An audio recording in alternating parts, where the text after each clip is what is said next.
Hi everyone, it's Janine here. Welcome back. I am going to go through some of the products I'm going to use. So I've got Distress Oxide in Speckled Egg, Tea Dye and Mowed Lawn. And these are Distress Oxide inks, and I'm actually going to use my blending tool stump thing, whatever it's called, for these cards. Well, there's one today. I've also got Lawn Fawn Sun Bunny for the, what do I use in here? For the sentiment. I believe that's what that's for. I then have MFT's Mini Cloud Stencil. I am in love with this thing. I use it on just about everything, as you can see, as the last few videos may have suggested.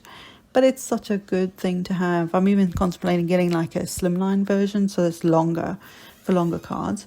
And then I have the Mama Elephant Bunny Favor Bag Accessories die. And I also have the Lawn Fawn Meadow Borders dies that I'm going to be using for this card.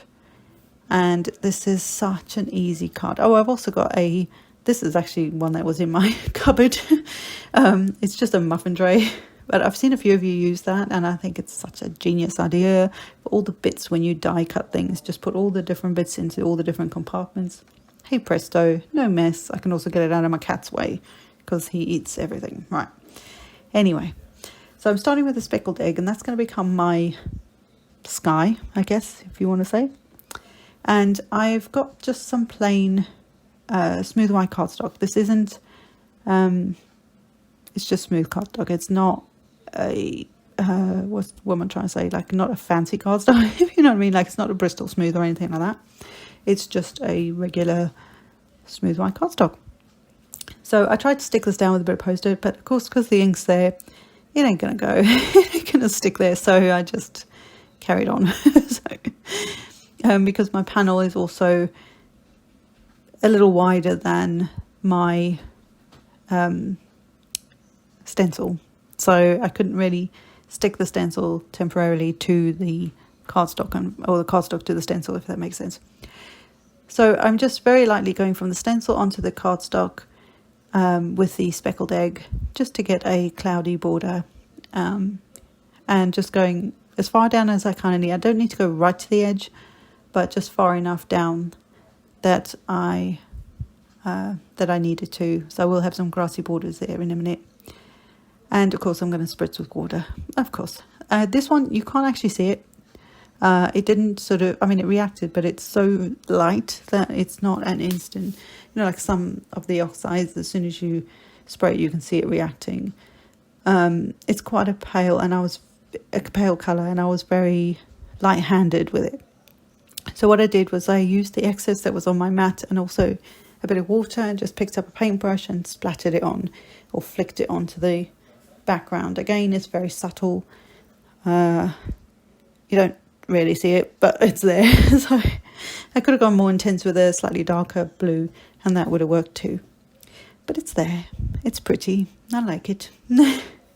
So then I've used the meadow borders. I used both of the borders. So I've got a straight edged one, and I'm going to use Mowed Lawn just to add a bit of depth. Now I had to kind of go, because these are very long and spindly, and there's a reason for that, with this die set in particular. But I kind of went from the, I guess, the base of the grass up the, what would you call them? The leaf, the grass blades, that's the word. Because I didn't want to wreck them because they're quite delicate. And again, the same on the piece that's going to go slightly behind the one in the front. So what's going to become the background, like hillside of grass. But just so there's a bit of contrast, this is some old textured cardstock I've had for a while. It's just to use it up. Again, I spritzed it. This one had a bit of better reaction, but then there's a darker ink on there, if that makes sense. And I was a bit more heavy-handed. So I'll just put those to one side and let them dry off a bit and clean up a little bit as well. Now I've got my bunny. So for the bunny, I like the fact that he's a white bunny, but I also wanted to use some of the other colors. I have a lot of ink that I am finding I'm almost too scared to use because I'm like, well, I don't know if that'll work, like will their colour work with that thing or whatever it is. So I decided to just go for it. So the tea dye ink, I actually really love this. This gave almost a pink hue, and it made my white bunny look almost like a little tan kind of bunny, or tan and white maybe. But it also just gave a bit of depth to the bunny's head, which, is lovely. My cat's at my door, sorry if you can hear that. Again, I spritzed it, and this reacted really nicely, and for a bunny or fur texture, gives it a nice added bit of interest on the what would be the fur of the creature. So that was really nice the way that reacted. So now I'm going to start to bring in my other little pieces. So for the cheeks on the on the bunny, I'm actually using an R20 Copic marker now. I went with markers. You can use pencils, you can use your ink pads, and I just want to get a bit of depth, but because they're so small, I didn't want to get the I could have used a little blender brush, that could work too, but I just thought this was easier, and it's still giving a bit of depth and dimension, and it's also mixing and matching all the different products that we have. I think a lot of the time we have all these supplies, we buy all these supplies, and sometimes they just sit there and that's not good. so we want to use the things we have. We love them, that's why we bought them. But so I decided I'd do a bit of mixing and matching here. So mixing and matching different companies together, and then also different products to give extra dimension. So I've got BV00 and BV02, I believe. They're just two shades of a lilac-y kind of colour, and I wanted some extra depth to my the little bow that's going to go on my little bunny. So just adding the darker one first and then dragging it out with the lighter marker. Very easy colouring, there's nothing to it. Again, you can use pencils for this and just add a bit of extra texture. Pencils are nice because they give that physical texture, if that makes sense, because of the lines you get from a pencil, just sort of naturally. And then with things like alcohol markers, you get more of a blend, if that makes sense.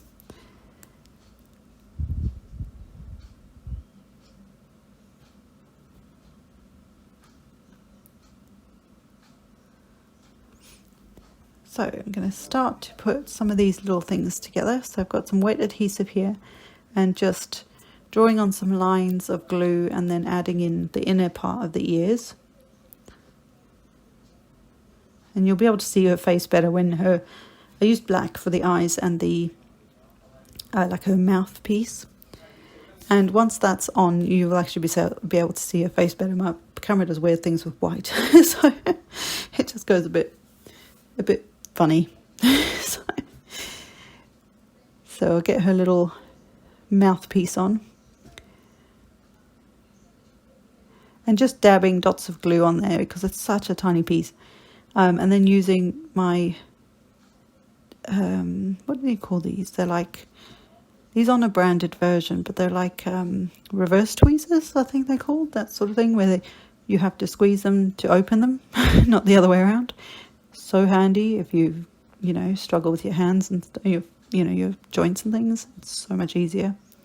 And I wouldn't be without them. I just need a new pair because they, past their sell-by date, so to speak. So I've got her little face on, and then I'm going to put her cheeks on now. The cheeks you can put these wherever you like. Ages ago, one of my Christmas ones, I think with the elf and the Santa, someone very kindly, they commented that because I was saying how they weren't in the right place, some of the, like where I'd put the eyes and things like that. And she very rightfully so pointed out that actually it's your project, you can do whatever you like. And what do I always say? It's your project, there's no wrong. So it kind of made me giggle when I saw that. I'm having a bit of a boogie here, by the way. It was a Saturday, I think. And yeah, so every time I then go to put eyes and faces onto like these Faber bag boxes, I always remember this lady saying this, and I just thought, she is spot on. It's your project. You do with it what you want. So I'm just deciding where everything's going to go and make sure I've got enough space to hide my bunny, because the bunny and the Faber bag accessories are actually made to go on a Faber bag, hence the name and what they're created for. Some of them are kind of square at the bottom of their faces, so I want to hide some of that squareness by tucking him into the grass so he looks a little rounded, if that makes sense, or more rounded. And then for the grass, this back piece I could lift up higher than the front one, because you're not going to see that. So I didn't need as much I didn't need to have a whole piece all the way to the bottom there, because you're not going to see that part. So I was trying to think whether I wanted to have some foam to raise that front piece up, but in the end I decided to just go with it as a flat adhered piece, and that is going to work just fine. So I'll just get some. Oh, this is where I was trying to think if I wanted a foam. I was trying it out, and I decided that gap was too much. So it would look fine and it would be very cute, but I think I just wanted to, I don't know, it just looks better without the foam adhesive on there. And thankfully I could get it off and I'll be able to reuse that another day for another project. So just getting some flat adhesive or double-sided adhesive on there and sticking this to the bottom. And then I'll trim off the excess. The pieces of green that I had were just wider than the this card piece. So just trim that off. And then he will go in there. Still dancing. And then I like popping them off on a little angle. I think it's cute. So the other thing I want to do is on the meadow border dies, the longer pieces of grass or blades of grass, you can add some of the flower dies that come in there. You can add them to the tips of it and it will look like the flowers are growing out the meadow, hence the meadow. So you have long and short pieces of the grass. So you can leave it as long and short pieces of grass, or you can add the flowers and make it look more like a meadow, which is, I guess, the idea behind it. So just deciding where to get my little bunny stuck in. I didn't want too many grass pieces in his eyes because, nobody wants that. And once I'd stuck him down, yes, I'm going to trim his ears off. It's okay. He didn't get hurt. So just trimming it off. And then I will start to put on the tulip pieces. Oh, maybe his bow's going on first, or her bow is going on first. I also couldn't decide where to put that bow, so it lands up in the middle. So before I do that, I'm going to work on the sentiments. I've got my Tim Holtz stamp platform, couldn't think. And what I did was I lined up the sentiments, and there's a word in the middle that I'm using as more scripty. So I've lined them up where I wanted them, taken the scripty word out, and used some VersaFine Onyx Black ink for the bulk of the sentiment. And it doesn't look like it too much here, but I was struggling to get it to stamp for some reason. It's just user error.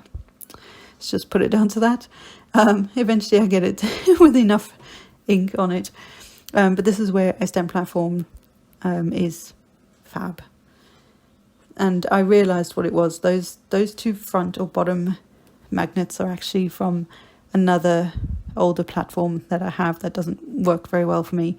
But they're actually a different height to the ones that come in the Tim Holtz one. So I think I'll get some extra magnets for this, because I do like having at least 4 of them on there. It just makes me feel better. But I got it to work. And then what I did was I cleaned those off and took them off.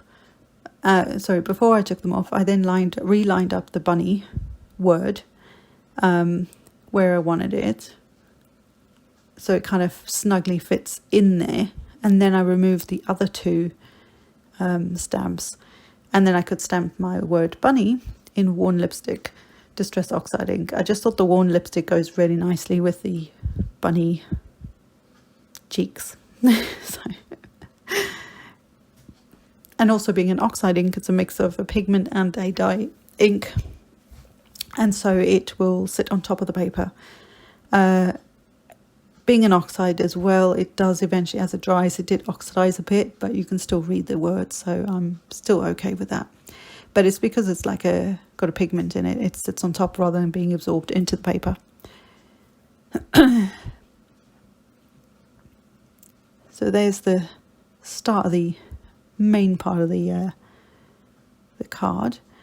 I then decided, I'm not quite sure what I'm doing here, but I think I was having a chat to my husband. Quite possible. So I have a A2 card, which is 11 by 4¼ scored at 5.5. And it's kind of a raspberry pink sort of colour, but I thought it worked really nicely with this. So before I stick anything else on, I'm going to use some double-sided adhesive on the back. This is a fairly strong adhesive, and just get that stuck to the card base.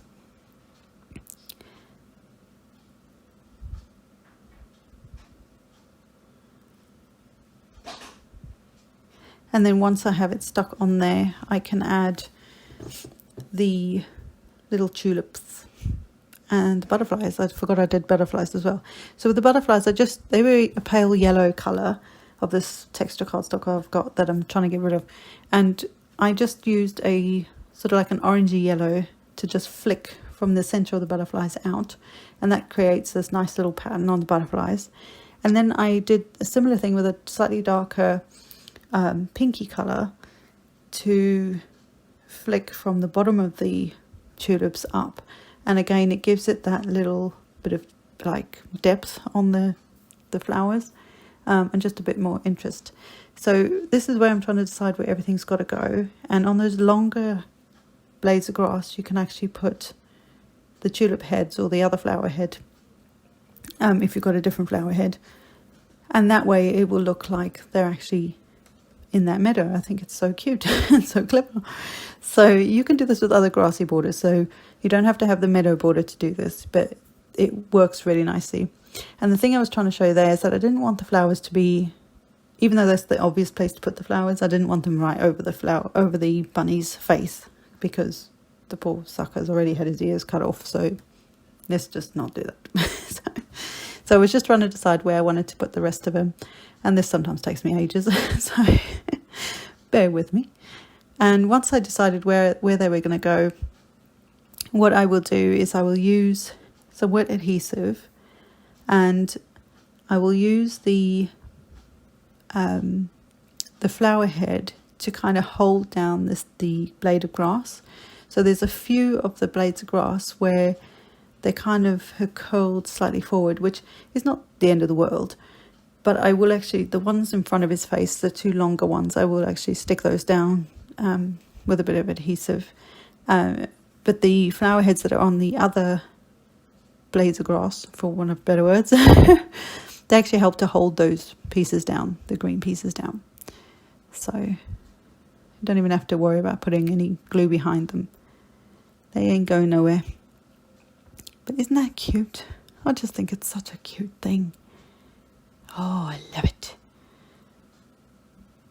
I love creating scenes like this, and these are two different companies' products. That's what I say, mix and match. It's so good. You'll end up using so many more of your products, and you'll be able to, I find it's more creative because I can go, okay, I need butterflies, where do I have butterflies? And then I can look through, I have a catalogue as well of everything that I have, and I will look through there and go, oh, there's butterflies. And then you end up seeing how many butterflies, for example, that you have in all these different places. So with the butterflies, I actually sort of bent them in the middle so that they've lifted a little bit, so the wings are a little bit off the page, and then it also, so it gives a bit more dimension, and I only glued them in the middle. And then for this this bow, I couldn't decide where I wanted to put this bow. In the end, it goes in the middle. Yeah, it goes in the middle. I was trying to balance out everything that was on the front of the card as well, and that just seemed the best place for it. So some of these long pieces, I am going to put a little dot of glue and just hold it down so that it just holds it in place. It doesn't, I'm not putting loads of glue on there, just a tiny dot. And then it just helps to hold them down a little bit against his face, or her face.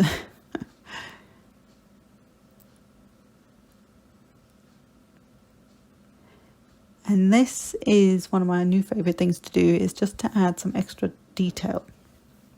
So I'm using you could use glossy accents, which I could have done for like the eyes, but I'm using a Sakura glaze pen in black for the eyes and the mouth, and it just gives a hint of a glaze. It's not dimensional at all, but it's just a shiny glaze and brings them to life, believe it or not. It doesn't look too like that's happened too much here, but it really does make a difference. And then with the white gel pens, there's a Sakura white gel pen. On the cheeks, I'm just using a dot detail to add little dots all over the cheeks. There's 2. And then I will add some line detail to other areas all over it. So on the bow, just some lines and dots. I'm not thinking about where light sources are or anything like that. I just add dots and lines wherever, and it usually works out all right. I even go on to things like the butterflies, but you can't really see that detail on there unless you look really closely. So I know it's there, so I'm happy, but you can't actually see it so well because it's so pale. So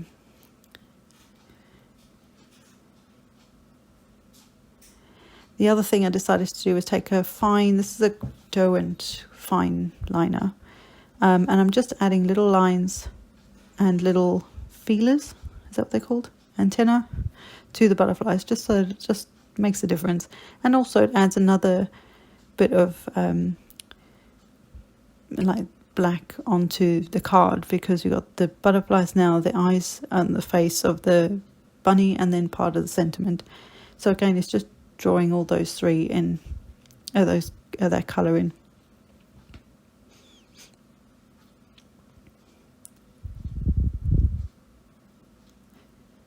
And there you go, guys. I didn't add any glossy accents, I didn't add any shimmer or anything, which is shocking, but but I still love how this card turns out. I hope you've enjoyed this, guys. I hope you mix and match. It's like so cool. And I will see you in the next one, guys. Here's to a good spring. See you later. Bye.